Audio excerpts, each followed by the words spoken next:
الحمد لله نحمده ونستعينه ونستغفره ونؤمن به ونتوكل عليه ونشهد أن لا إله إلا الله وأن محمدا عبده ورسوله। বর্তমান সময়ে আহলে কুরআন নামে কিছু মানুষের আবির্ভাব ঘটেছে। তারা বলতে চান শুধু তারা কুরআন মানবেন, হাদিস তারা অস্বীকার করেন, হাদিস তারা মানতে চান না। তাদের ব্যাপারে অনেকেই হুকুম জানতে চান এবং অনেকেই প্রশ্ন করেন। সেক্ষেত্রে আমরা বলি, যেহেতু তারা হাদিস মানে না, কোরআন নামাজ অস্বীকার করে এবং ইসলামের অনেক বিধান অস্বীকার করে, তারা কাফির হয়ে গিয়েছে, তাদের ঈমান নেই। এবং যখন তাদের ঈমান নেই, তাদের বিবাহ বিচ্ছেদ অটোমেটিক হয়ে যায়, স্বামী স্ত্রীর সম্পর্ক থাকে না। এবং তারা যারা অস্বীকার করে হাদিসকে, নামাজকে, তাদের ঈমান না থাকার কারণে তারা পৈতৃক মিরাস পায় না এবং তাদের থেকেও তাদের মুসলিম সন্তানরাও মিরাস পাওয়ার বিধান থাকে না, যেহেতু তারা অমুসলিম হয়ে যায়। তারা তো সরাসরি, এটি একটি সূক্ষ্ম পথ যেটি দিয়ে ইসলামকে সহজে অস্বীকার করা যায়। আসলে মুসলিম ঘরের সন্তান হয়ে খুব সহজেই তো ইসলামকে অস্বীকার করার সুযোগ নেই। তাই তারা নিজেদেরকে নাম দেয় আমরা আহলে কোরআন, আমরা কোরআন মানি, হাদিস মানি না। এর মাধ্যমে তারা ইসলামের অনেক বিধান থেকে বেরিয়ে যায়। নামাজ পড়ার প্রয়োজন হয় না। এরপরে কারণ কোরআনে তো আমরা যেভাবে নামাজ পড়ি সেভাবে নামাজের কথা নেই।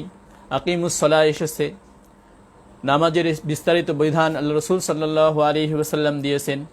এরপরে জাকাত, আতুজ জাকা কোরআনে বলা হয়েছে। জাকাত কতটুকুতে ফরজ, কিভাবে ফরজ, সেগুলো কোরআনে বলা হয়নি।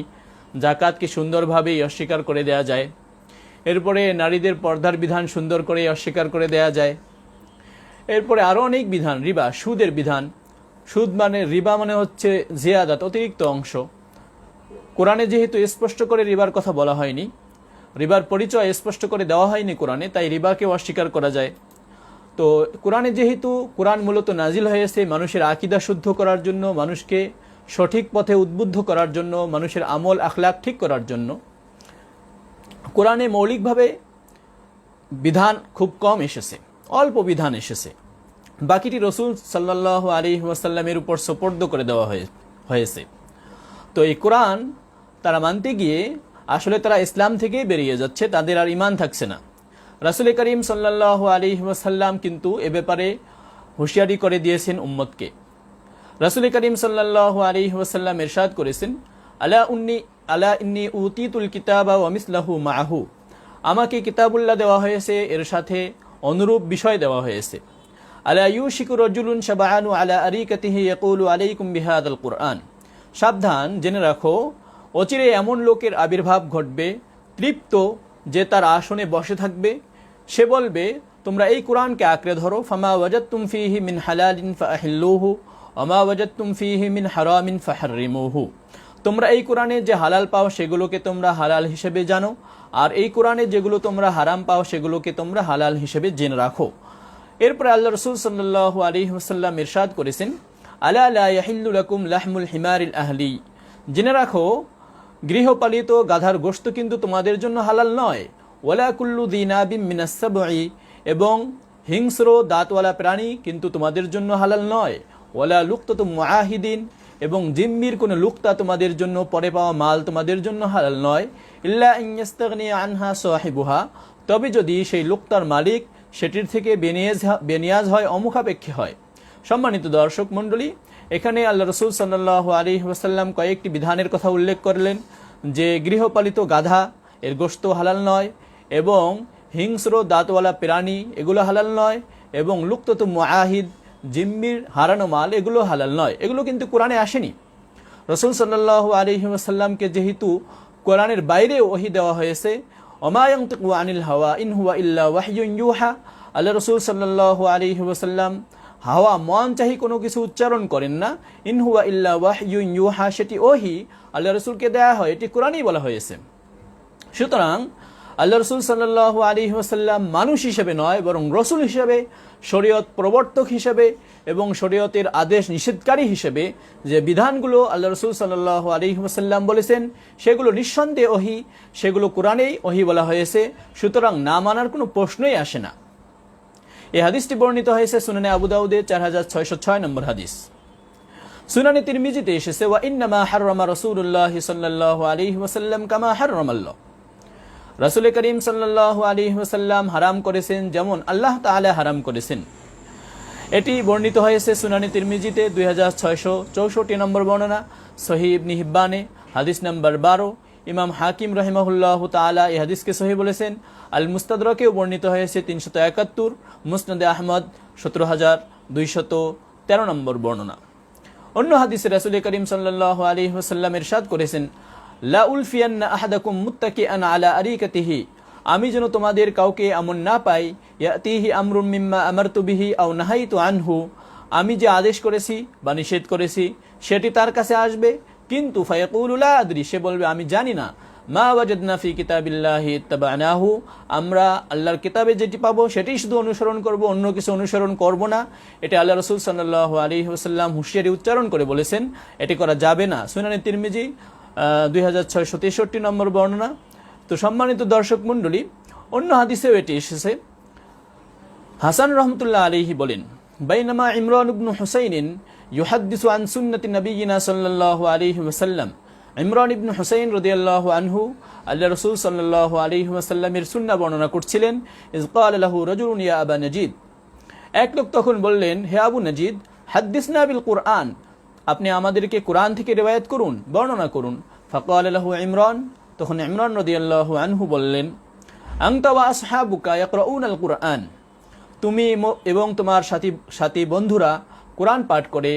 আকুনতা মুহাদ্দিসিয়া আনিস সালাহ ওয়া মা ফিহা ওয়া হুদুদাহা, তুমি কি আমাকে কোরআন থেকে নামাজের বিষয় বলতে পারবা, নামাজের ভিতরে কি আছে এবং নামাজের বিধিবিধান সম্পর্কে তুমি কি আমাকে কোরআন থেকে বলতে পারবা।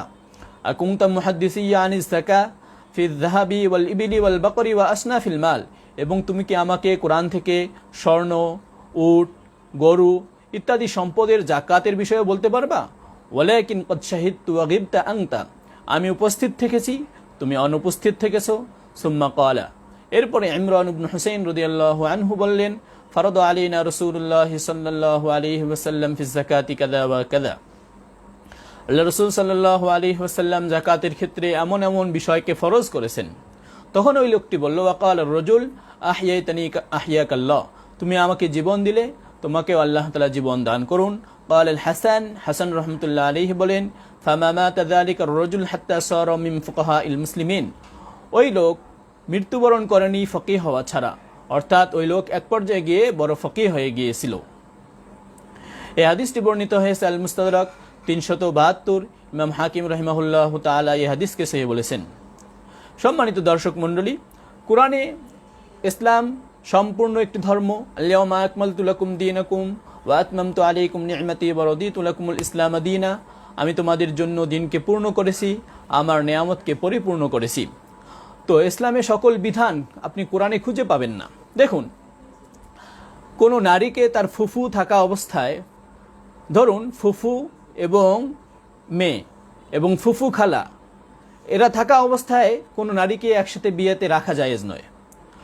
ধরুন আয়েশা হচ্ছে ফুফু, খালেদা হচ্ছে তার ভাতিজি বা ভাগিনী, এই দুই মেয়েকে একসাথে বিবাহ করা জায়েজ কি না? হয় জায়েজ বলবেন, না হলে না জায়েজ বলবেন। কোরআনে কিন্তু এই বিধান নেই, হাদিসে এই বিধান এসেছে। নাহা রাসূলুল্লাহ সাল্লাল্লাহু আলাইহি ওয়াসাল্লাম আন তুনকাহাল মারআতু আলা আম্মাতিহা আও খালাতিহা, রাসূল করিম সাল্লাল্লাহু আলাইহি ওয়াসাল্লাম নিষেধ করেছেন কোনো মেয়েকে তার ফুফু কিংবা খালা থাকা অবস্থায় বিয়ে করতে। এই হাদিস বর্ণিত হয়েছে সহিহ বুখারী 5108, সহিহ মুসলিম 3566। সম্মানিত দর্শক মণ্ডলী, এরকম অনেক বিধান কোরআনে স্পষ্ট করে নেই, সেটি রাসূল করিম সাল্লাল্লাহু আলাইহি ওয়াসাল্লাম বলে দিয়েছেন। দাদিকে বিবাহ করার হুকুম কি? এরপরে ধরুন আরও উপরে নানি, নানির উপরে নানির মাকে, দাদির মাকে বিবাহ করার হুকুম কি? এরপরে ছেলের ছেলে বা ছেলের মেয়ে, মেয়ের মেয়ে, এদেরকে বিবাহ করার হুকুম কি? এটি কিন্তু কোরআনে স্পষ্ট করে আসেনি। কোরআনে শুধু এসেছে হুররিমাত আলাইকুম উম্মাহাতুকুম, তোমাদের মাদেরকে হারাম করা হয়েছে, মেয়েদেরকে হারাম করা হয়েছে। ফুকায়ে কেরাম এখান থেকে বের করেছেন যে শুধু মা এবং মেয়ে উদ্দেশ্য নয়, বরং মায়ের উপরে যত ঊর্ধ্বতন নারী আছে তারাও হারাম। এই আয়াতের আলোকে হেদায়ে এসেছে এটি, এবং অন্যান্য গ্রন্থেও এসেছে। একইভাবে মেয়ে এবং মেয়ের মেয়ে, পরবর্তী প্রজন্ম সকলেই হারাম। আপনি যদি বলেন কোরআনে সব কিছু এসেছে, স্পষ্ট করে এসেছে, তাহলে তো আপনি এই বিধান কোরআনে পাবেন না। তাহলে কি আপনি এটি হালাল বলবেন? রাসূল করিম সাল্লাল্লাহু আলাইহি ওয়াসাল্লামের আদেশকে মানতে বলা হয়েছে কোরআনে। আপনি যদি কোরআন মানেন, আপনি যদি বলেন আমি কোরআন মানি, তাহলে কিন্তু আল্লাহ রাসূল সাল্লাল্লাহু আলাইহি ওয়াসাল্লামের আদেশকে আপনাকে মানতে হবে। কারণ কোরআনেই বলা হয়েছে ওমা আতাকুমুর রাসূলু ফাখুযুহু ওমা নাহাকুম আনহু ফান্তাহু। রাসূল করিম সাল্লাল্লাহু আলাইহি ওয়াসাল্লাম তোমাদেরকে যা দেয় তোমরা সেটি গ্রহণ করো, তোমাদেরকে যা নিষেধ করে সেটি থেকে তোমরা বিরত থাকো, এটি কোরআনেই বলা হয়েছে। সুতরাং আপনি যদি বলেন আপনি কোরআন মানেন, তাহলে আপনাকে অবশ্যই রসুলের বাণী, রসুলের হাদিস, রসুলের আদর্শ আপনাকে না মেনে আপনি পারবেন না। যদি না মানেন আপনি, তাহলে আপনি কোরআনেই মানছেন না। অন্য আয়াতে আল্লাহ তাআলা ইরশাদ করেছেন ফালইহযারিল্লাযীনা ইউখালিফুনা আন আমরিহি আন তুসিবাহুম ফিতনাতুন আও ইউসিবাহুম আযাবুন আলীম। যারা রসুলের আদেশের বিরুদ্ধাচরণ করে তারা যেন সতর্ক হয় এ বিষয়ে যে তাদেরকে আক্রান্ত করবে ফিতনা, কিংবা তাদেরকে পেয়ে বসবে যন্ত্রণাময় শাস্তি। সম্মানিত দর্শক মণ্ডলী, এখানে আল্লাহ তাআলা স্পষ্ট করেই ঘোষণা করছেন রসুলের আদেশের বিরোধিতা করলে তাদেরকে ফিতনায় আক্রান্ত করবে, তাদেরকে যন্ত্রণাময় শাস্তি আক্রান্ত করবে। সূরা নূর আয়াত 63। অন্য আয়াতে আল্লাহ তাআলা ইরশাদ করেছেন কুল ইন কুনতুম তুহিব্বুনাল্লাহা ফাত্তাবিউনি ইউহিব্বুকুমুল্লাহ ওয়া ইয়াগফির লাকুম যুনুবাকুম আল্লাহু গফুরুর রহিম। হে রাসূল, আপনি বলুন তোমরা যদি আল্লাহকে ভালোবাসো তবে আমার অনুসরণ করো, তবে আল্লাহ তাআলা তোমাদেরকে ভালোবাসবেন, তোমাদের পাপ রাশি মাফ করে দিবেন, তিনি ক্ষমাশীল দয়াময়। সূরা আলে ইমরান আয়াত নম্বর 31। এই আয়াতে স্পষ্ট করে বলা হলো তোমরা আল্লাহকে ভালোবাসলে আমার অনুসরণ করো, রসুলের অনুসরণ করো। রসুলের অনুসরণ আমরা কিভাবে করব? রসুলের অনুসরণ তো তখনই হবে যখন তার কর্ম, তার কথা এর আমরা অনুসরণ করব, তখনই তার অনুসরণ হবে। অন্য আয়াতে আল্লাহ তাআলা ইরশাদ করেছেন ওয়া ইউহিল্লু লাহুমুত তাইয়্যিবাত ওয়া ইউহাররিমু আলাইহিমুল খাবাইস। তিনি তাদের জন্য উত্তম বস্তুসমূহ হালাল করেন আর নিকৃষ্ট বস্তুসমূহ হারাম করেন। এই আয়াতেও ঘোষণা দেওয়া হচ্ছে আল্লাহ রাসূল সাল্লাল্লাহু আলাইহি ওয়াসাল্লাম হারাম করেন, হালাল করেন। যদি এই হারাম হালালগুলো কোথায় এসেছে? হাদিসে এসেছে, সহিহ বুখারীতে এসেছে, সহিহ মুসলিমে এসেছে, উম্মার আমলে এসেছে। আপনি যদি বলেন না আমি মানব না, তাহলে আপনি এই আয়াতকে অস্বীকার করলেন। আল্লাহ রাসূলের হাদিস না মানলে আপনি এই আয়াতকে অস্বীকার করলেন। আল্লাহ তাআলা অন্য আয়াতে ইরশাদ করেন ওমা কানা লিমুমিনিন ওয়ালা মুমিনাতিন ইযা কাদাল্লাহু ওয়া রাসূলুহু আমরান আন ইয়াকুনা লাহুমুল খিয়ারাতু মিন আমরিহিম ওয়া মান ইয়াসিল্লাহা ওয়া রাসূলুহু ফাকাদ দাল্লা দালালাম মুবিনা। আল্লাহ এবং তার রসুল, খেয়াল করুন, আল্লাহ এবং তার রসুল যখন কোনো বিষয়ের ফয়সালা দেন, তখন কোনো মুমিন পুরুষ কিংবা মুমিন নারীর জন্য সুযোগ নেই আন ইয়াকুনা লাহুমুল খিয়ারাতু মিন আমরিহিম, তাদের ইচ্ছাধিকার থাকবে, তাদের ইখতিয়ার থাকবে, মানা না মানার তাদের অধিকার থাকবে, এটি নেই। এরপরে আল্লাহ তাআলা ইরশাদ করেছেন ওমান ইয়াসিল্লাহা ওয়া রাসূলুহু ফাকাদ দাল্লা দালালাম মুবিনা। কেউ যদি আল্লাহর নাফরমানি করে, রসুলের নাফরমানি করে, সে চূড়ান্ত স্পষ্ট ভ্রান্তিতে নিপতিত হলো। সূরা আহজাব আয়াত 36। আল্লাহ তাআলা অন্য আয়াতে ইরশাদ করেছেন ফালা ওয়া রাব্বিকা লা ইউমিনুনা হাত্তা ইউহাক্কিমুকা ফীমা শাজারা বাইনাহুম সুম্মা লা ইয়াজিদু ফি আনফুসিহিম হারাজাম মিম্মা কাদাইতা ওয়া ইউসাল্লিমু তাসলিমা। তোমার রবের শপথ, তারা মুমিনই হতে পারবে না যতক্ষণ তারা নিজেদের ঝগড়াঝাটির ক্ষেত্রে তোমাকে ফয়সাল, বিচারক না মানে। সুম্মা লা ইয়াজিদু, অতঃপর তুমি যে বিচার করেছো সেই বিচারে তারা নিজেদের মাঝে কোনো কুণ্ঠা পাবে না। ওয়া ইউসাল্লিমু তাসলিমা, এবং সম্পূর্ণরূপে তারা মেনে নেবে। আল্লাহ রসুলের বিচার কোথায় এসেছে? কোরআনে তো আসেনি, কোরআন তো আল্লাহ রসুলের কথা নয় সরাসরি। তো আল্লাহ রসুলের বিচার, ফয়সালা, এটি হাদিসে এসেছে। সুতরাং আল্লাহ তাআলা এখানে স্পষ্টভাবে কোরআনে ইরশাদ করছেন যে আল্লাহ রসুলের হুকুম মানতে হবে। আল্লাহ রসুলের জন্য বলা হচ্ছে আল্লাহ রসুলের হাদিস মানতে হবে। আল্লাহ রসুলের হাদিস যদি না মানে, আদেশ নিষেধ যদি না মানা হয়, তাহলে তারা মুমিনই হতে পারবে না। সূরা নিসা আয়াত 65। আল্লাহ তাআলা আরও ইরশাদ করেন মান ইউতিইর রাসূল ফাকাদ আতা আল্লাহ। যে ব্যক্তি রসুলের আনুগত্য করলো সে আল্লাহরই আনুগত্য করলো। এখানে আলাদা কিছু নেই যে কোরআন মানবো হাদিস মানবো না।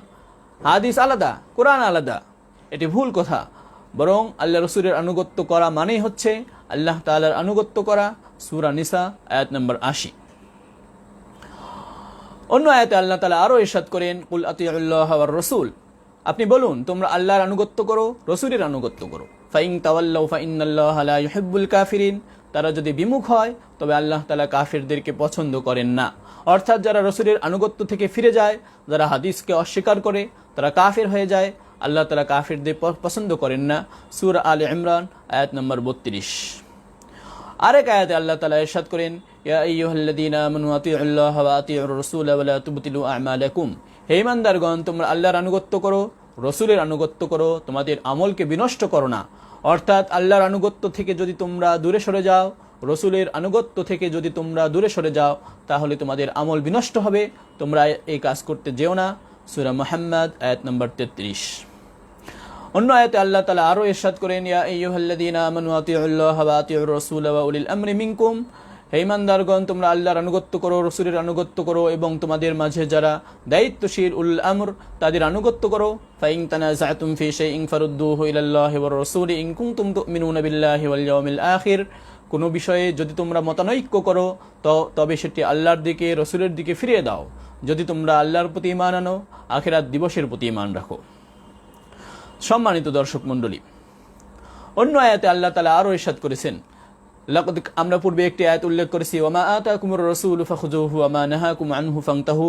রাসূল তোমাদেরকে যা দেন সেটি গ্রহণ করো, যা থেকে নিষেধ করেন সেটি থেকে তোমরা বিরত থাকো।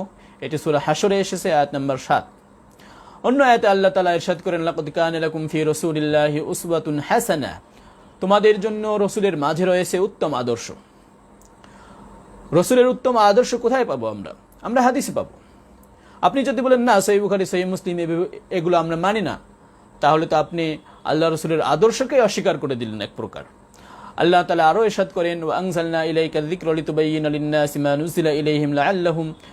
আমি তোমার প্রতি উপদেশ নাজিল করেছি তথা কোরআন নাজিল করেছি, যেন তুমি মানুষের কাছে স্পষ্ট করে দিতে পারো তাদের কাছে যা নাজিল হয়েছে সেটি। সূরা নাহাল আয়াত 44। সম্মানিত দর্শক মণ্ডলী, এখানে কোরআনের ব্যাখ্যা বিশ্লেষণ, কোরআনকে স্পষ্ট করে দেওয়ার কথা বলা হচ্ছে। এটা কে করে দিবেন?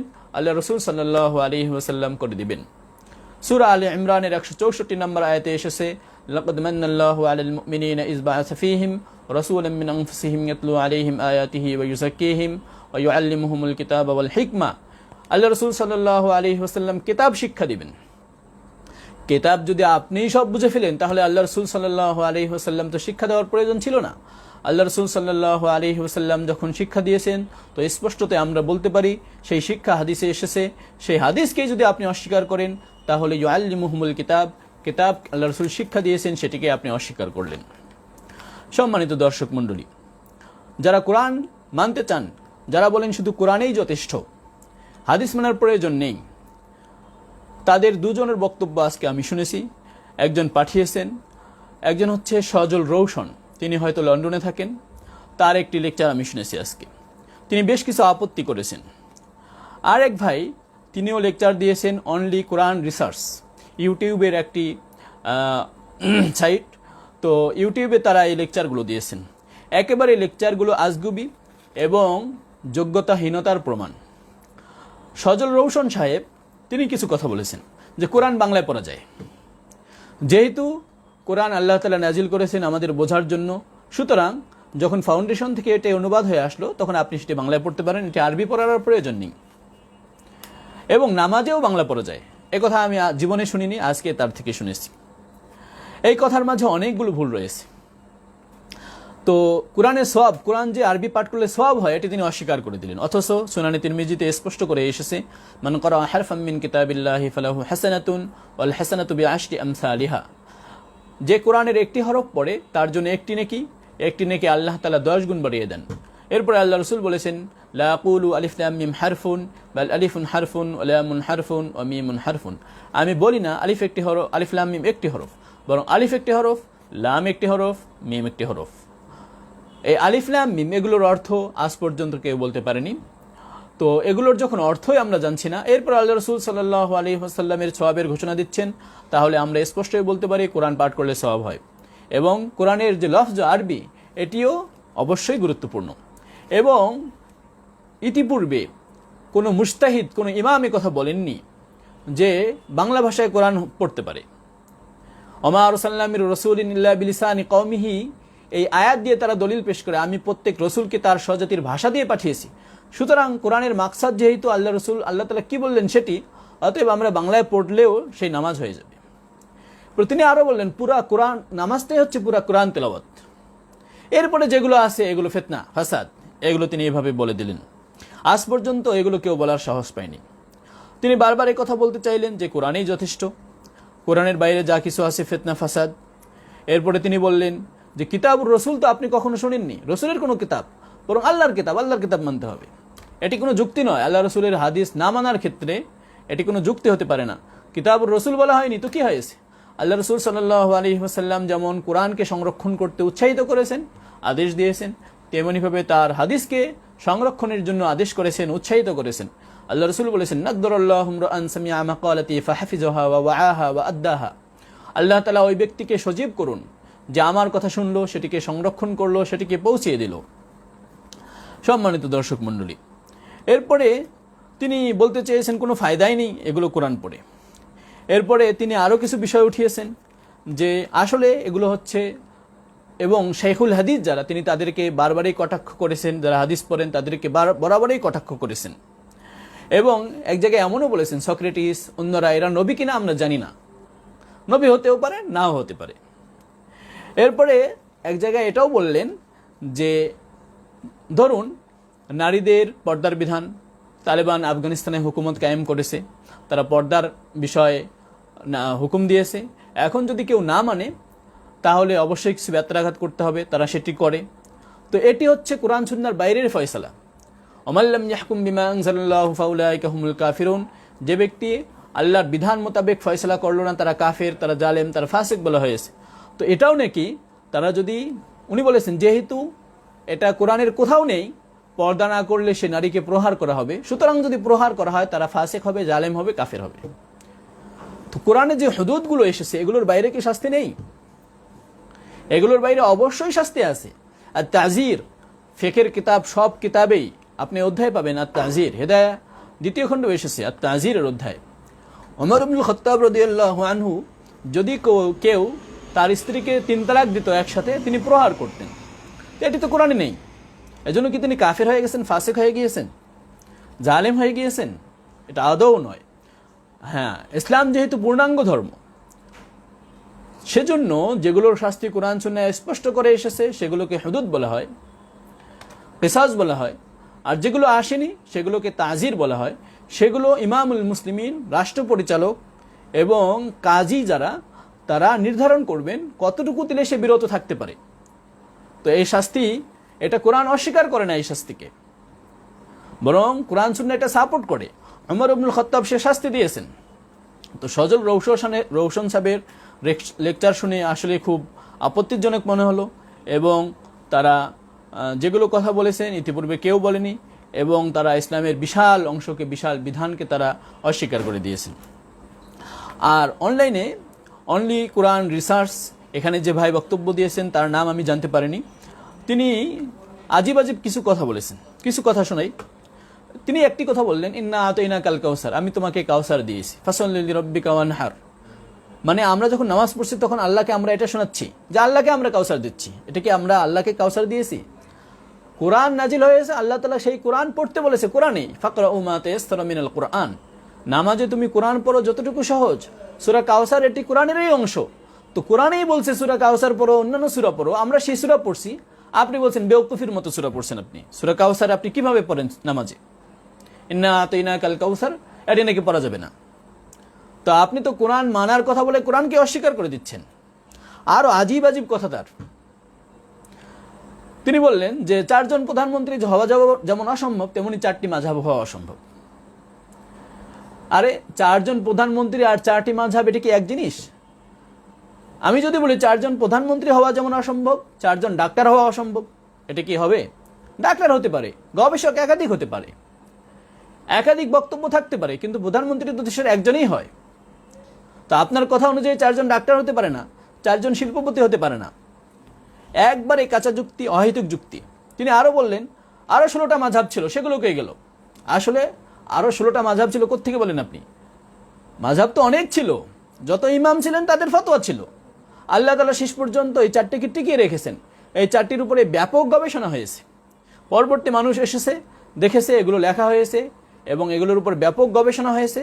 এগুলো ঠিক তাই মেনে নিয়েছেন পরবর্তী ফকিহরা।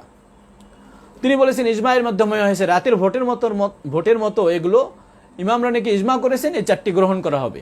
এগুলো ভুল কথা। ইমামরা ইজমা থেকে করেছেন, কখন করেছেন? এটি তিনি কোটি টাকার প্রশ্ন হিসেবে উত্থাপন করেছেন যে কখন ইজমা হলো এটা। আসলে যেহেতু এগুলো কোরআন সুন্নাহর ভিতরের জিনিস এবং সবাই ইজতিহাদ করেছেন এবং ইজতিহাদগুলোতে মৌলিক ইখতিলাফ অত নেই। নামাজ, 5 ওয়াক্ত নামাজ, এটিকে তো কেউ অস্বীকার করে না। কোন মাযহাবে আছে যে 5 ওয়াক্ত নামাজ নেই? 5 ওয়াক্ত নামাজের কমে কেউ বলেছেন? কোন ইমাম কি এটি বলেছেন জোহরের নামাজ 4 রাকাত ফরজ নয়, আসরের নামাজ 4 রাকাত ফরজ নয়, মাগরিবের নামাজ 3 রাকাত ফরজ নয়? মৌলিক বিধানগুলোতে কোনো ইখতিলাফ হয়নি, ছোটখাটো বিভিন্ন বিষয়গুলোতে ইখতিলাফ হয়েছে। এরপরে তিনি বললেন, যদি কেউ বলে কোরআনে নেই তাহলে সে মুশরিক, কারণ কোরআনে আল্লাহ তাআলা সব কিছু দিয়েছে। এবং যদি কেউ বলে হাদিসেও পায়নি তাহলে সে ডবল মুশরিক। আশ্চর্য ধরনের কথা। আল্লাহ রাসূল সাল্লাল্লাহু আলাইহি ওয়াসাল্লাম যখন মুআজ ইবনে জাবালকে ইয়ামানে পাঠালেন, তখন তিনি তাকে বলেছেন, বিমা তাকদি ইয়া মুআজ, হে মুআজ তুমি কিসের মাধ্যমে ফয়সালা করবা?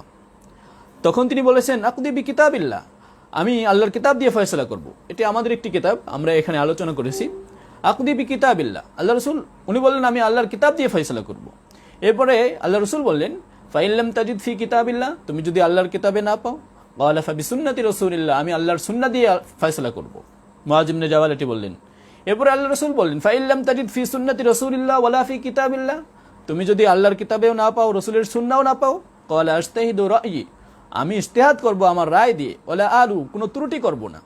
ফাদারাবা রাসূলুল্লাহ সাল্লাল্লাহু আলাইহি ওয়াসাল্লাম সাদরাহু, আল্লাহ রাসূল সাল্লাল্লাহু আলাইহি ওয়াসাল্লাম তার বুকে আঘাত করলেন, হালকা মৃদু আঘাত। ওয়া ক্বালা আলহামদুলিল্লাহিল্লাযী ওয়াফাকা রাসূলিল্লাহি লিমা ইউরদি রাসূলুল্লাহ, আল্লাহ তাআলা সকল প্রশংসা ওই আল্লাহর, যিনি রসুলের দূতকে এমন কিছুর জন্য তৌফিক দিয়েছেন যাতে আল্লাহ রসুল সন্তুষ্ট। এখানে মুআজ ইবনে জাবাল স্পষ্ট করেই বললেন, যদি কিতাবে না পাই, যদি সুন্নায় না পাই, আল্লাহ রসুল সাল্লাল্লাহু আলাইহি ওয়াসাল্লাম সেটিকে সমর্থন দিলেন, আর আপনি বলছেন সে মুশরিক, সে ডবল মুশরিক। এই হাদিস বর্ণিত হয়েছে সুনানে আবু দাউদে 3594, সুনানে তিরমিজিতে 1327। এই হাদিসকে সহিহ বলেছেন খতিব বাগদাদি আল ফাকিহ ওয়াল মুতাফাক্কিহ গ্রন্থে 2 নম্বর খণ্ডে 70 পৃষ্ঠা, আবু বকর ইবনুল আরবি এবং আল্লামা জাহিদ কাউসারি রাহিমাহুল্লাহ মাকাত শিরিক। অথচ দেখুন আল্লাহ রাসূল সাল্লাল্লাহু আলাইহি ওয়াসাল্লাম এটিকে সমর্থন দিলেন, মুআজ ইবনে জাবালের বক্তব্যকে আল্লাহ রাসূল নিজেই প্রশ্ন করলেন। তো আপনি বলুন যে আল্লাহ রাসূল সাল্লাল্লাহু আলাইহি ওয়াসাল্লাম এবং মুআজ ইবনে জাবাল কি মুশরিক হয়ে গেলেন, ডবল মুশরিক হয়ে গেলেন? নাউযু বিল্লাহি তাআলা মিন যালিক। তার আরো অনেক বক্তব্য এরকম একবারে অযোগ্যতার নির্মম পরিচয় তিনি তার বক্তব্য দিয়েছেন। তিনি কিছু আপত্তি উঠিয়েছেন, আমরা দুই একটি আপত্তির কথা বলবো। তিনি বলেছেন, ইন্নাল্লাযীনা ইশতারুনা বিআয়াতিল্লাহি সামানান কলিলা, যারা আল্লাহর আয়াতকে বিক্রি করে সামান্য মূল্যের বিনিময়ে, আমরা নাকি বিক্রি করি, সুতরাং আমরা এই কোরআন মানি না। তো আমরা বিক্রি করে কোত্থেকে? এই আয়াত নাজিল হয়েছে কাদের ব্যাপারে? ইহুদিরা আল্লাহ রাসূল সাল্লাল্লাহু আলাইহি ওয়াসাল্লামের সিফাতকে গোপন করত, বিকৃত করত। এই বিকৃত করার বিনিময়ে, গোপন করার বিনিময়ে তারা অর্থ নিত। এটিকে আয়াত বিক্রি করার কথা বলা হয়েছে। আমরা তো কোরআন হুবহু স্পষ্টভাবেই ব্যক্ত করছি, হাদিস যেভাবে এসেছে সেভাবেই প্রচার করছি, এটা বিক্রি করা কি হলো? হ্যাঁ, আমরা ওজিফা নিচ্ছি, এটা তো আল্লাহ রসুল সাল্লাল্লাহু আলাইহি ওয়াসাল্লামকে আল্লাহ তাআলা দিয়েছেন। গনিমতের মাল থেকে 1/5 ইয়াসআলুনাকা আনিল আনফাল কুলিল আনফালু লিল্লাহি ওয়ার রাসূল ফাত্তাকুল্লাহ, এখানে বলা হয়েছে আনফাল এটি আল্লাহ রসুলের জন্য। যখন আবু বকর রাদিয়াল্লাহু আনহু খলিফা হলেন, তিনি ব্যবসার জন্য যাচ্ছেন, ওমর ইবনুল খাত্তাব তাকে আটকিয়ে দিলেন, কোথায় যাচ্ছেন আপনি, আপনার তো বড় দায়িত্ব। তিনি ব্যবসার কথা বললেন, ওমর ইবনুল খাত্তাব বললেন, আপনার বাইতুল মাল থেকে আপনার ওজিফার ব্যবস্থা করা হবে। বাইতুল মাল থেকে দেওয়া হলো। যারা বিচারক, ইসলামের কাজ করে, তাদেরকে কোত্থেকে দেওয়া হবে? খারাজের টাকা থেকে, বাইতুল মালে যেটা জমা হবে সেখান থেকে দেওয়া হবে। যারা যাকাত উসুল করে, এদেরকে কোত্থেকে দেওয়া হবে? কোরআনেই বলা হয়েছে যারা আমিলিনা আলাইহা, এদেরকে যাকাতের টাকা থেকেই দেয়া হবে। তো এটা তো কোরআন বিক্রি করা নয়, হাদিসকে বিক্রি করা নয়। তিনি আরো কিছু উদাহরণ নিয়ে এসেছেন, কোরআনেই যথেষ্ট। আরেকটি কথা তিনি বলেছেন যে কোরআনে বলা হয়েছে কোনো শাফাআত গ্রহণযোগ্য নয়, অথচ তোমরা বলো, হুজুররা বলে শাফাআত করবে, অমুকে করবে, তমুকে করবে। সম্মানিত দর্শক মণ্ডলী, এটি তার আরেক অজ্ঞতা। কোরআনে এসেছে শাফাআতের কথা। দেখুন, লা ইয়াশফাউনা ইল্লা লিমান ইরতাদা, পবিত্র কোরআনে আল্লাহ তাআলা ইরশাদ করেছেন, তারাই সুপারিশ করতে পারবে যার প্রতি আল্লাহ তাআলা সন্তুষ্ট। আল্লাহ তাআলার অনুমতি ছাড়া কোনো সুপারিশ হবে না, কিন্তু আল্লাহ তাআলা যার প্রতি সন্তুষ্ট সে সুপারিশ করতে পারবে। সূরা আম্বিয়া আয়াত 28। অন্য আয়াতে আল্লাহ তাআলা ইরশাদ করেছেন, ইয়াউমা লা তানফা'ু আশ-শাফাআতু ইল্লা মান আযিনা লাহুর রাহমানু ওয়া রাদিয়া লাহু কাওলা।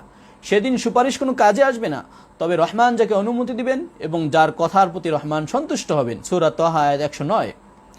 তো এখানে স্পষ্ট করেই বলা হচ্ছে যে শাফাআত হবে, কোরআনেই বলা হচ্ছে। আর উনি বলছেন কোরআনে শাফাআতের কথা নেই। এটি তার অজ্ঞতা, এটি তার সীমাবদ্ধতা, কিন্তু সে পুরা আলেম উলামাকে তিরস্কার করছে। সহিহ মুসলিমের 183 নম্বর হাদিসে এসেছে, ওয়া তাহিল্লু শাফাআ, সেদিন সুপারিশের দরজা খুলে যাবে। আর অনেক হাদিসে এসেছে, ইয়াশফাউ শাহিদ ফি 70 মিন আহলি বাইতিহি, শহীদ তার পরিবারের 70 জনের জন্য সুপারিশ করতে পারবে। সুনানে আবু দাউদ 25,000, সুনানে আবু দাউদ এই হাদিসকে শুআইব আরনাউত হাসান বলেছেন। আরও একাধিক হাদিসে এসেছে সুপারিশের কথা, কিন্তু তিনি বললেন যে আমরা কোরআনে বলা হয়েছে সুপারিশ নেই, আমরা সুপারিশের কথা বলি, সুতরাং কোরআনকে আমরা অস্বীকার করি। যিনি আরও বললেন কোরআনে বলা হয়েছে যারা জেনা করে এদেরকে 80 বেত্রাঘাত করো, ফাজলিদুহুম 80 জালদা। আমরা এটা মানি না, আমরা বলি রজমের কথা। আসলে কোরআনের যে আয়াতটা আল্লাহ রাসূল সাল্লাল্লাহু আলাইহি ওয়াসাল্লাম যেহেতু ব্যাখ্যা করে নিজেই, এখানে দুই ভাগে ভাগ করা হয়েছে। যারা বিবাহিত তাদেরকে পাথর মেরে হত্যা করার কথা বলা হয়েছে। এটা অসংখ্য অনেক হাদিসে এসেছে। মুফতি তাকি উসমানী দামাত বারাকাতুহুম তাকমিলাতু ফাতহিল মুলহিম গ্রন্থে 50-এর বেশি হাদিস উল্লেখ করেছেন তিনি এখানে। আর কোরআনে যেটা বলা হয়েছে এটা হচ্ছে অবিবাহিতদের ক্ষেত্রে। সুতরাং কোরআনের উপর আমরা কিভাবে আমল করলাম না? উনি না বুঝে না শুনে আপত্তি করে দিয়েছেন। এরপরে তিনি বলেছেন কোরআনে বলা হয়েছে ওয়া তাফসিলু কুল্লি শাই, কোরআন সকল কিছুর স্পষ্ট বিবরণ। ওয়া তাম্মাত কালিমাতু রাব্বিকা সিদকাম ওয়া আদলা, তোমার প্রতিপালকের কালিমা পূর্ণ হয়েছে সত্যবাদিতার এবং সত্যবাদিতার দিক থেকে, ইনসাফের দিক থেকে। তো এইগুলো তো বলা হয়নি যে হাদিসকে মানা যাবে না। কোরআন সবকিছুর স্পষ্ট বিবরণ মানে কি? কোরআন তো সবকিছুর স্পষ্ট বিবরণেই। কোরআনেই তো বলা হয়েছে হাদিসকে মানতে হবে, আল্লাহ রাসূলের আনুগত্য করতে হবে। এটাকে তো বাদ দিয়ে বলা হয়নি।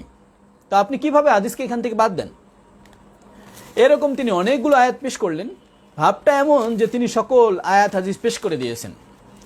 এরপরে আরেক আয়াত পেশ করলেন সূরাতুন নাহলের, ওয়া আনজালনা আলাইকাল কিতাবা তিবয়ানাল লিকুল্লি শাই, আমি তোমার নিকটে কোরআন নাজিল করেছি সবকিছুর স্পষ্ট বিবরণ স্বরূপ। আমরা তো বারবারই বলছি কোরআনে তো সবকিছু আছে।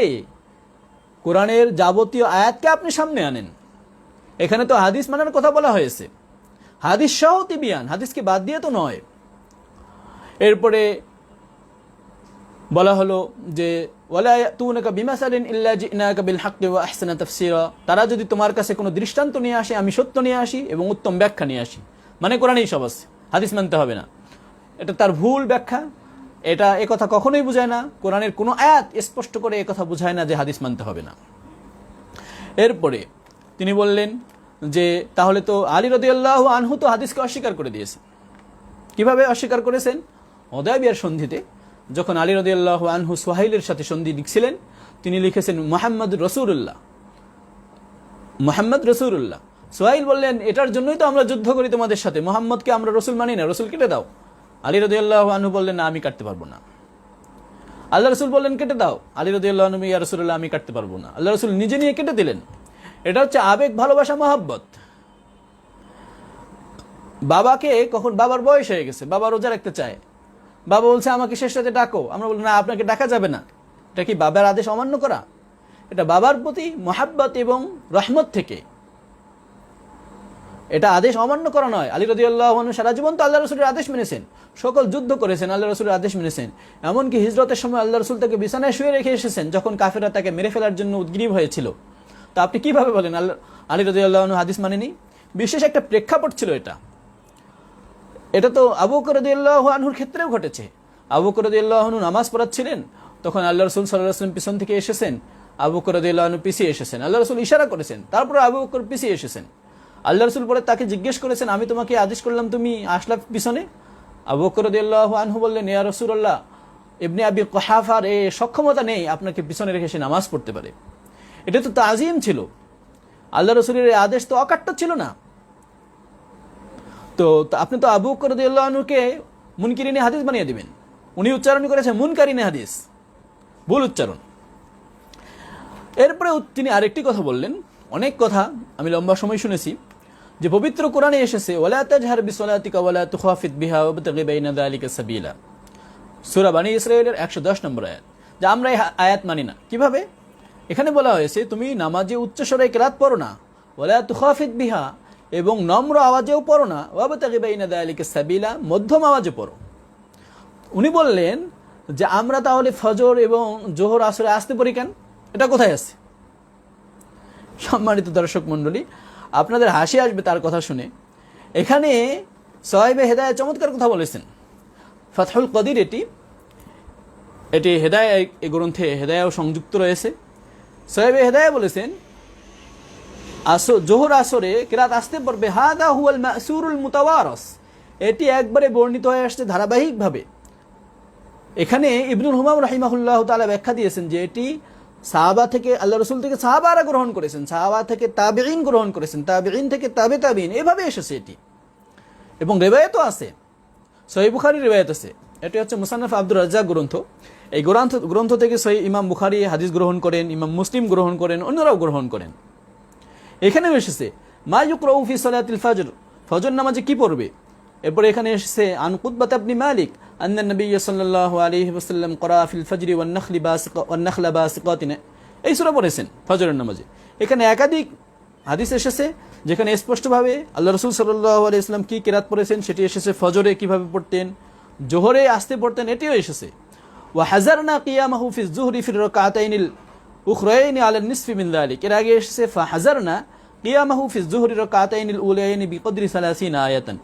আমরা অনুমান করেছি আল্লাহ রসুল সাল্লাল্লাহু আলাইহি ওয়াসাল্লাম জোহরের প্রথম 2 রাকাতে 30 আয়াতের মতো পড়তেন, কারণ আল্লাহ রসুল জোরে পড়তেন না কিরাত ফজরে, জোহরে, আসরে। এটি অন্য হাদিসে স্পষ্ট করে এসেছে। জিজ্ঞেস করা হয়েছে আল্লাহ রসুল সাল্লাল্লাহু আলাইহি ওয়াসাল্লাম জোহর আসরে কিরাত পড়তেন কিভাবে বুঝতা। এখানে বলা হয়েছে বিস্তিরাবি লিহিয়াতিহি, তার দাড়ি নড়ত। 3655 নম্বর বর্ণনা মুসান্নাফ ইবনে আবি শাইবার। এটি সহিহ বুখারীতেও এসেছে এবং সহিহ বুখারীতে এসেছে, এরপরে সুনানে আবু দাউদে এসেছে, মুসনাদে আহমদে এসেছে। তো তিনি বলছেন যে এটা নাকি কোরআনের বিপরীত, জোহর আসরে কিরাত পড়া এটি কোরআনের বিপরীত, আসতে পড়া। কারণ কোরআনে বলা হয়েছে মধ্যম আওয়াজে পড়বে। আসলে তিনি ভুল বুঝেছেন। এটি কোরআনে যেটি বলা হয়েছে এটি আল্লাহ রসুল সাল্লাল্লাহু আলাইহি ওয়াসাল্লাম মাগরিব এশা ফজরে যে কিরাত পড়েন এটির ব্যাপারে বলা হয়েছে, জোহর আসরের ব্যাপারে বলা হয়নি। কারণ হাদিসে স্পষ্ট করে আমরা সেটি পাচ্ছি। আবু হুরায়রা রাদিয়াল্লাহু আনহু বলেছেন ফি কুল্লি সালাতিন আকরাউ, আমি প্রত্যেক নামাজেই কিরাত পড়ি। ফামা আ'লানা রাসূলুল্লাহ আ'লানা, আল্লাহ রাসূল সাল্লাল্লাহু আলাইহি ওয়াসাল্লাম যেখানে উঁচু আওয়াজে পড়েছেন আমরা উঁচু আওয়াজে পড়ি। ওমা আখফাইনা, আল্লাহ রাসূল সাল্লাল্লাহু আলাইহি ওয়াসাল্লাম যেখানে আস্তে আওয়াজে পড়েছেন, নিচু আওয়াজে পড়েছেন, সেখানে আমরাও নিচু আওয়াজে পড়ি। মুসান্নাফ ইবনে আবি শাইবা 3658, এবং এটি বর্ণিত হয়েছে সহিহ বুখারী, সহিহ মুসলিমে। সহিহ বুখারীর এটি 1 নম্বর খণ্ডে 267 নম্বর বর্ণনা, হাদিসের রকম হচ্ছে 738 নম্বর, সহিহ মুসলিমেও এসেছে। তো সম্মানিত দর্শক মণ্ডলী, তিনি কোরআন দিয়ে কি সুন্দর করে আমাদের বুঝাচ্ছেন আমরা কোরআন মানি না, নামাজেই কোরআন মানছি না। আরও একটি তিনি চমৎকার কথা বললেন এবং তিনি কোরআনকেও কটাক্ষ করলেন।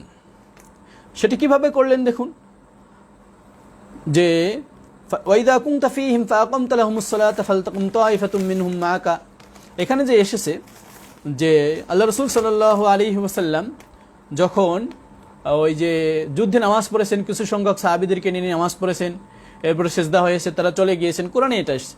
উনি বলেছেন সেজদা পর্যন্ত নামাজ, এরপরে তাশাহুদ পড়তে হবে কেন, এরপরে দরুদ শরীফ পড়তে হবে কেন? সুবহানাল্লাহ। এখানে নেই, কোরআনে নেই এটা, কিন্তু অন্য হাদিসে তো স্পষ্ট করে এসেছে। এবং তিনি বললেন আল্লাহ রসুল তাদেরকে নিয়ে নামাজ পড়াতে হবে কেন, তারা তো আলাদাও পড়তে পারে। এই যে কোরআনের উপর আপত্তি, যে আল্লাহ রসুল সাল্লাল্লাহু আলাইহি ওয়াসাল্লাম তাদেরকে নিয়ে নামাজ পড়াবেন কেন, তারা তো আলাদাও পড়তে পারে। কোরআনের উপর স্পষ্ট আপত্তি করে দিলেন তিনি। আসলে তাদের উদ্দেশ্য হচ্ছে ইসলাম থেকে বেরিয়ে আসা, মানুষকে ধোঁকা দিয়ে ইসলাম থেকে বের করে আনা, এবং এটা একটি সূক্ষ্ম কৌশল। আমরা যত তাড়াতাড়ি বুঝতে পারবো তত ভালো। এরপরে তিনি বললেন আল্লাহুম্মা সাল্লি আলা মুহাম্মাদ, এটা আমরা পড়ি, এটাতে নাকি শিরক আছে। কারণ কোরআনে বলা হয়েছে ওয়া আন্নাল মাসাজিদা লিল্লাহি ফালা তাদউ মা'আল্লাহি আহাদা, মসজিদগুলো আল্লাহর জন্য, সুতরাং তোমরা আল্লাহ ছাড়া কাউকে ডেকো না। ডেকো না মানে হচ্ছে কি, এখানে এমনি কাউকে ডাকা যাবে না। মসজিদে কি আমি ডাকতে পারবো না হে মুনির, হে আহমদ? ডাকতে পারবো। এটা হচ্ছে কারোর কাছে দোয়া করা যাবে না। বিপদ আপদে পড়ে ডাকা যাবে না, এই ডাকা সাধারণ ডাকা নয়। তো এখানে আল্লাহ আসসালামু আলাইকা আইয়ুহান নবিয়্যু, যেহেতু এই তাশাহুদ আমরা পড়ি, আসসালামু আলাইকা আইয়ুহান নবী, এখানে আছে, এটি সহিহ বুখারীতে এসেছে 831 নম্বর বর্ণনা। তিনি বললেন আসসালামু আলাইকা আইয়ুহান নবী, এটি কেমন কথা? এটি আমরা নামাজে পড়বো কেন? এটা তো শিরিক দেখা যাচ্ছে, নবীকে আমরা ডাকছি। এরপরে দরুদ শরীফ আমরা যে পড়ি, আল্লাহুম্মা সাল্লি আলা মুহাম্মাদ ওয়া আলা আলি মুহাম্মাদ কামা সাল্লাইতা আলা ইব্রাহিম, ইব্রাহিমের নাম কেন এখানে? এটাও তো শিরিক। অথচ এটি বর্ণিত হয়েছে সহিহ বুখারীর 3370 নম্বর বর্ণনা।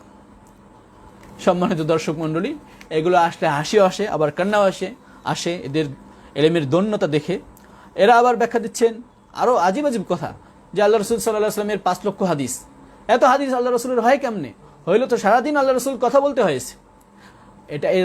এটাও জানে না যে আল্লাহ রসুল সাল্লাহ আসলামের 5 লক্ষ হাদিস মানে কি সনদ। এটা একটা হাদিসের 100 সনদ আছে, মানে 100 হাদিস হয়ে গেছে।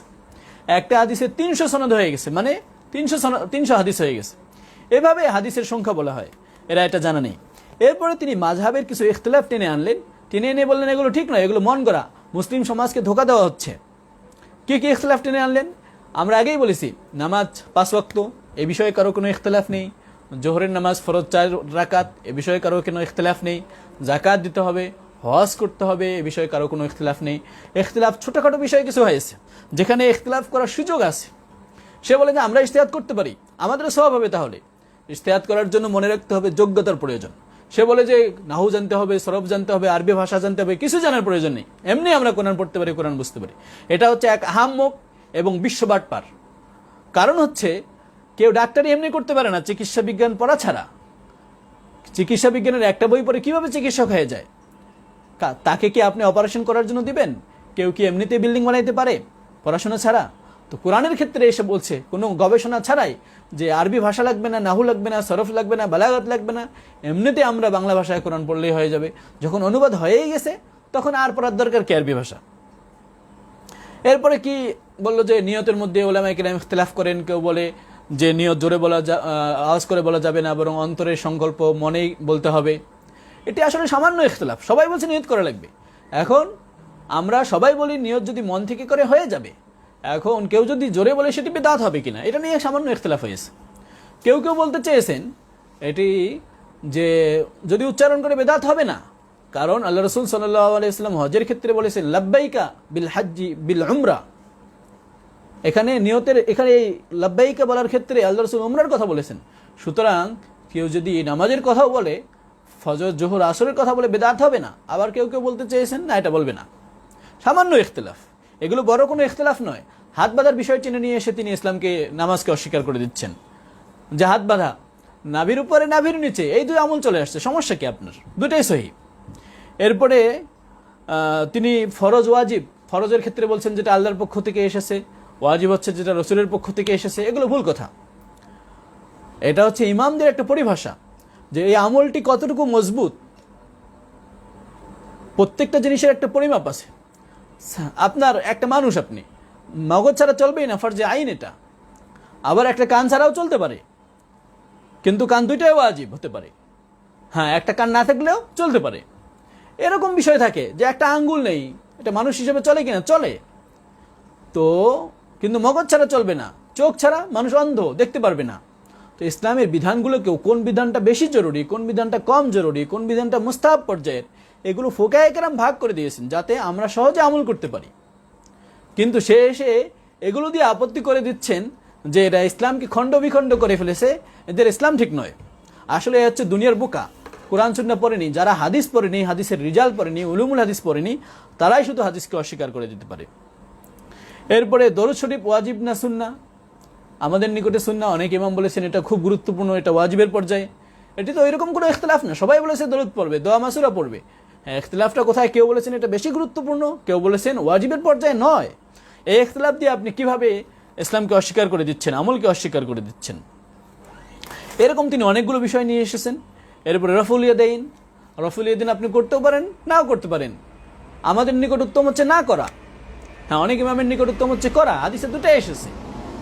তা আপনি এটা দিয়ে কিভাবে ইসলামকে, নামাজকে অস্বীকার করে দেন?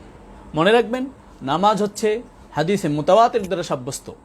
আল্লাহ রাসূল সাল্লাল্লাহু আলাইহি ওয়াসাল্লাম থেকে সাহাবা, তাবিঈন এভাবে এসেছে। যাকাত এভাবে এসেছে। এগুলোকে অস্বীকার করে দেওয়া মানে হচ্ছে ইসলামকে অস্বীকার করে দেওয়া।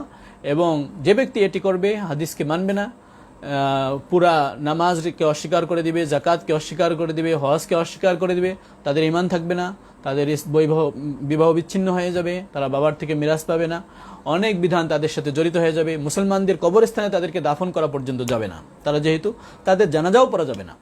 এজন্য আমরা এই বিষয়গুলো থেকে সাবধান থাকি। এই সমস্ত আহলে কোরআনদের ফিতনা থেকে আল্লাহ তাআলা আমাদের সকলকে হেফাজত করুন। আল্লাহ তাআলা বোঝার তৌফিক দিন। এই বিষয়টি অত্যন্ত গুরুত্বপূর্ণ এবং নাজুক।